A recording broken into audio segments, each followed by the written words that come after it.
ধরতে পারছি না।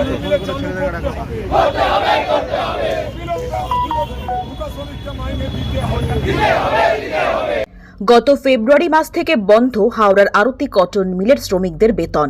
পুজোর আগে চরম সমস্যায় পড়েছেন শ্রমিকরা। বকেয়া বেতনের দাবিতে বৃহস্পতিবার দাসনগরে বিজেপি রাজ্য সভাপতি শ্রমিক ভট্টাচার্যের গাড়ি ঘিরে বিক্ষোভে ফেটে পড়েন তারা। শ্রমিকদের বিক্ষোভে নেতৃত্ব দেন ক্রীড়া প্রতিমন্ত্রী তথা শিবপুরের বিধায়ক মনোজ তিওয়ারি। বিজেপি রাজ্য সভাপতি শ্রমিক ভট্টাচার্য এদিন নরেন্দ্র কাপের উদ্বোধন করতে যাচ্ছিলেন। দাসনগরে তার গাড়ি ঘেরাও করে বিক্ষোভ দেখানো হয়। ঘটনাস্থলে ছুটে যায় দাসনগর থানার পুলিশ ও র্যাফ। বিক্ষোভকারীদের সরাতে রীতিমতো বেগ পেতে হয় পুলিশকে। পুলিশের সঙ্গে এক প্রস্থ বচসায় জড়িয়ে পড়েন শ্রমিকরা। বিক্ষোভরত শ্রমিকরা বলেন, আর কয়েকদিন পরে পুজো, গত 7 মাস ধরে বেতন পাচ্ছি না, পরিবারের মুখে দুবেলা খাবারটুকু তুলে দেওয়ার সামর্থ্য নেই। শ্রমিকদের দাবি নিয়ে ব্যবস্থার আশ্বাস দিয়েছেন বিজেপির রাজ্য সভাপতি। আজকের দিনে আমি কোনো রাজনীতির কথা বলতে এখানে আসিনি। আমি এসেছি স্বামী বিবেকানন্দের ঐতিহাসিক শিকাগো বক্তৃতার দিনে কচ্ছ থেকে কোহিমা, সোমনাথ থেকে গৌহাটি, কাশ্মীর থেকে কন্যাকুমারী, সারা ভারতবর্ষের সমস্ত জায়গায় আজকে এই ফুটবল টুর্নামেন্ট চলছে, নরেন্দ্র কাপ। কারণ আজ শিকাগো বক্তৃতার ঐতিহাসিক দিন।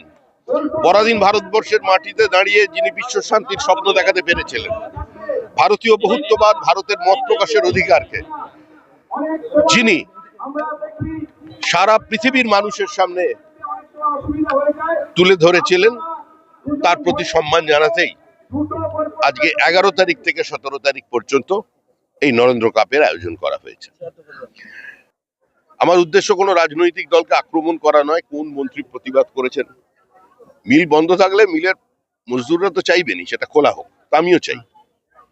পশ্চিমবঙ্গে হাওড়াকে একসময় সেফিল্ড অফ ইন্ডিয়া বলা হতো। আমি হাওড়া থেকে আমার রাজনৈতিক জীবন শুরু করেছি।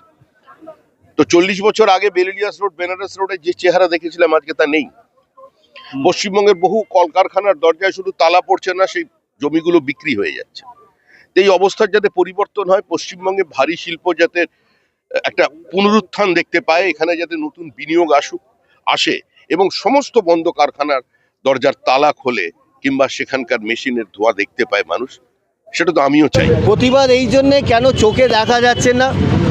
চোখে এইটা দেখা যাচ্ছে না কি আজকের দিনে যেখানে আরতি কটন মিল প্রায় 5 বছর ধরে বন্ধ পড়ে আছে, কোনো উৎপাদন হচ্ছে না, শ্রমিকদের বেতন হাফ করে দেওয়া হয়েছে, প্রায় 5 বছর ধরে কোনো বোনাস নেই, কোনো গ্র্যাচুইটি নেই, তাদের বিষয়ে কোনো চিন্তা ভাবনা নেই এই কটন মিলের আর কেন্দ্র সরকারের। এটাকে নিয়ে আমাদের সাংসদ, আমাদের দলের প্রতিনিধি যিনি গেছেন সাংসদ, উনি 2 বার এটাকে পার্লামেন্টে রেজ করেছেন এই আরতি কটন মিলটাকে নিয়ে। আমাদের দিদির নির্দেশে, আমাদের অভিষেক বন্দ্যোপাধ্যায়ের নির্দেশে।